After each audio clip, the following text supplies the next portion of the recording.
Avançando então para a lição do domingo, onde consideraremos o Salmo 122, mas para chegar no Salmo 122, o autor ele recorda conosco a orientação que Deus deu a Moisés lá no deserto para que seguisse a planta, para que seguisse o modelo para a construção do santuário. O modelo que havia sido mostrado a Moisés no monte, ele deveria seguir de forma fiel este modelo. E o autor então nos transporta desta mensagem de Êxodo 25:40 para o livro de Hebreus, capítulo 9, versos 11 a 15, onde a pessoa do Senhor Jesus será destacada como o nosso intercessor. Então o autor faz a relação que o santuário terrestre ele prefigurava a pessoa e a obra de Jesus em detalhes surpreendentes. E realmente o estudo do santuário erigido ali no deserto, na peregrinação do povo de Israel, tem riquezas e lições muito preciosas para nós. Desde o sacerdote, as várias funções sacerdotais, as ofertas, o mobiliário, as cerimônias, os detalhes da construção, tudo falava a respeito de Jesus e tudo aponta para Jesus. E então ele faz uma conexão, que o Apocalipse ele está recheado, está cheio de alusões ao santuário. Ele vai mencionar aqui o candelabro, capítulo 1, 12 e 13, a sala do trono, capítulo 4, versos 2 a 5, o altar de incenso, capítulo 8, verso 3, a arca da aliança, capítulo 11, verso 19, e outras referências mais ao templo.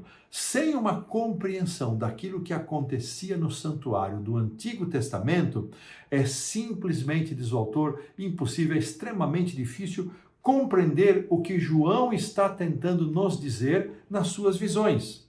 Segundo o apóstolo Paulo, essas experiências lá do passado do povo de Israel, registrada por Paulo na carta 1 aos Coríntios, capítulo 10, verso 11, elas foram registradas como exemplos e foram escritas como advertência para nós, para quem os fins dos tempos têm chegado. Então, estudar aquilo que aconteceu no passado com o povo de Deus é um cenário de lições preciosas para a nossa compreensão da palavra de Deus e para a nossa experiência espiritual. Nós podemos aprender muito estudando os detalhes do templo lá no Antigo Testamento. E no livro dos Salmos, nós vamos ter a oportunidade de encontrar vários detalhes desta relação das pessoas com o templo. Ali nós vamos perceber especialmente as experiências de como os autores dos Salmos retrataram a sua própria experiência ou a experiência do povo de Deus com a casa do Senhor, com o santuário, com o templo.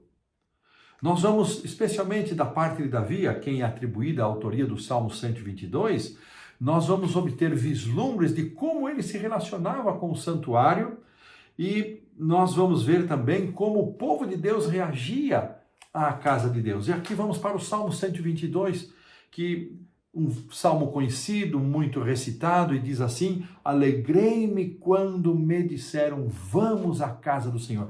Olha o registro de forma simples, mas com uma linguagem poética e forte, onde Davi descreve a sua alegria de estar na casa do Senhor, de participar dos cerimoniais, dos eventos, dos cultos, do louvor que ocorriam na casa de Deus.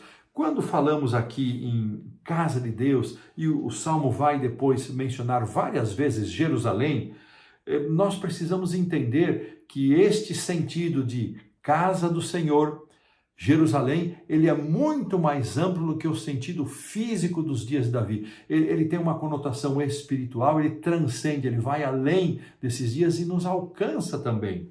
E a pergunta que eu faço para nós, não é? Aqui meditando na história do santuário, da construção do modelo, depois o retrato que Paulo faz em Hebreus, tudo apontando para Jesus, indo para o Salmo 122, onde alguns elementos da obra do Senhor Jesus são destacados como paz. Várias vezes nos versos finais aparece a palavra paz, segurança, justiça. São elementos da obra do Messias, da obra do Senhor Jesus, que foram destacados neste Salmo 122. E como é que isso nos afeta? Sabe, irmãos, especialmente depois da pandemia, nós estamos vivendo ainda uma situação em que muitos dos nossos membros deixaram de se congregar.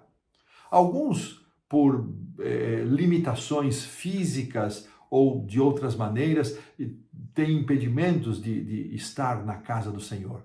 Mas outros encontraram um modo muito mais tranquilo de, no seu sábado pela manhã, eles poderem se conectar com o culto que desejarem, com o pregador que mais lhe agradam e deixam com isso de estar na casa do Senhor. Perdem o privilégio de estar em comunhão com os irmãos, na presença de Deus. É claro, quando estamos sozinhos também podemos estar na presença de Deus, mas estamos falando de forma específica daquilo que nós encontramos na igreja, do privilégio que temos de participar das reuniões da igreja.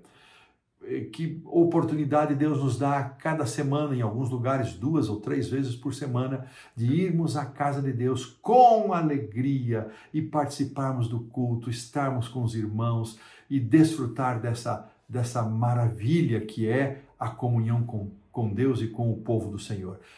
A lição não tem essa aplicação que eu estou fazendo, mas eu estou incluindo aqui, além de todos os destaques que o autor deu, relacionando a visão dada a Moisés, o modelo para a construção, a figura de Cristo cumprindo isso no santuário e olhando então nos Salmos a experiência das pessoas em relação ao santuário, eu trago para nós e deixo aqui a motivação que nós possamos dizer: alegrei-me quando me disseram vamos à casa do Senhor, e quando formos à casa do Senhor, que possamos desfrutar de paz, segurança, justiça, esperança, bênçãos que Deus concede de forma especial e específica ao seu povo quando se encontra reunido. E desta maneira, colocamos aqui um ponto final na lição do domingo.